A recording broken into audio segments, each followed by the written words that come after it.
They said we'll never make it, laughed at the dreams we chasing, patiently waiting for a stumble, just one stumble. For us to fail they praying, these suckers know they hating, hoping all night and day we stumble, just one stumble. Check it out, man, let some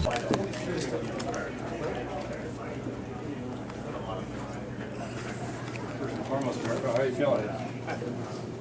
How's the trip out to Indianapolis thus far? Short like always. How's the eye? It's okay. How hard was it to get ready for Frank Mir on a relatively short notice for you? Well, that's the job I choose, you know. There's no point of complaining.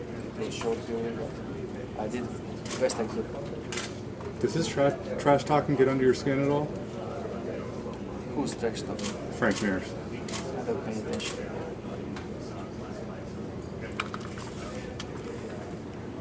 Mirko, does it excite you to be able to come into a new market now that you're with the UFC? I mean, a lot of the casual fans around here might not have known about you from your days fighting in Pride. Well, I like fighting, I enjoy fighting, so UFC is a global organization there, and I'm happy to be here. What do you think a win would do for you for your career? What would a win do for your career? I don't know. Nothing special. Nothing special. Where do you see yourself in the division? I can see myself only Saturday night in front of Frank Mir. That's all I can see myself so far. Mirko, you've had a long and legendary career. At this point, do you still wake up in the morning with that urge to really want to be a champion again in the UFC? Well, I don't know if it happens every morning, but from time to time it happens differently.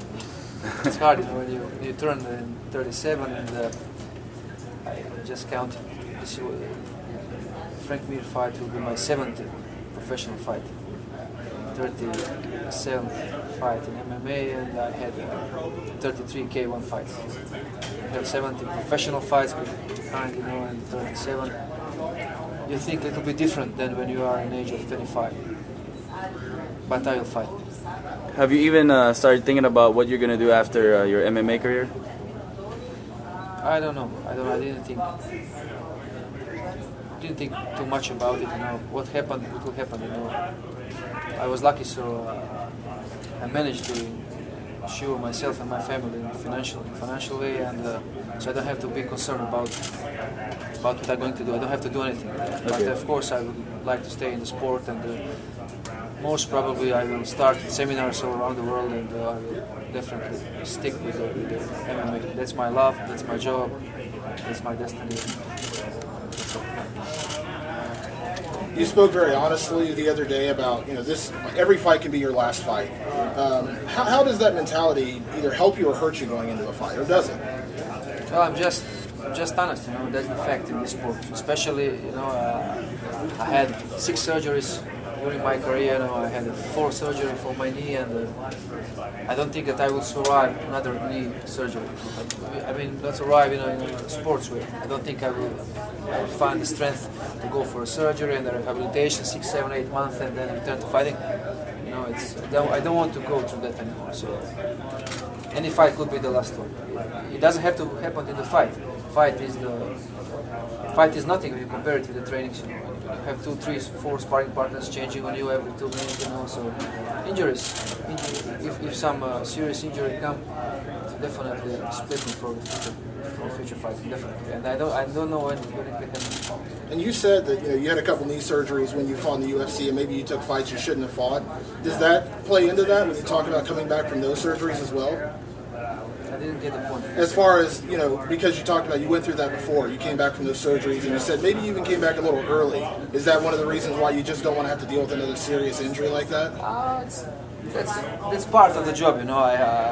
When I fought my fight in Germany last year in June, the doctor said that I'm not a normal person, you know, because the wound was still fresh. There was stitches inside, you know, but I just decided, you know, they couldn't postpone an event, and I wanted to participate in Germany.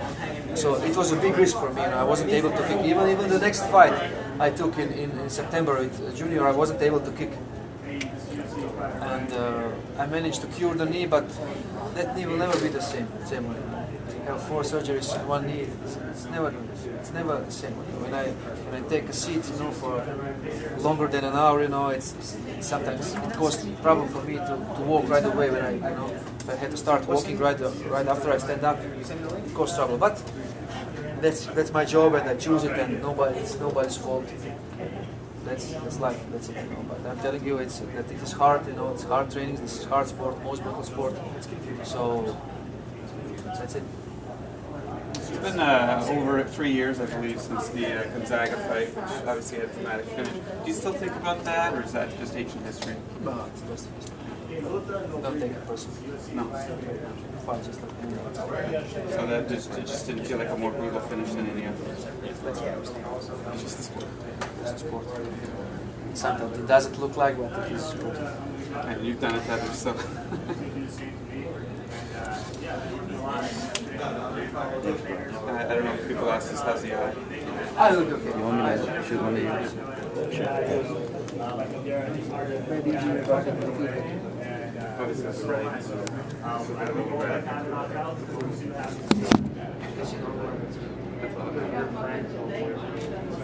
Any other questions, guys? Hope you are satisfied. Bye.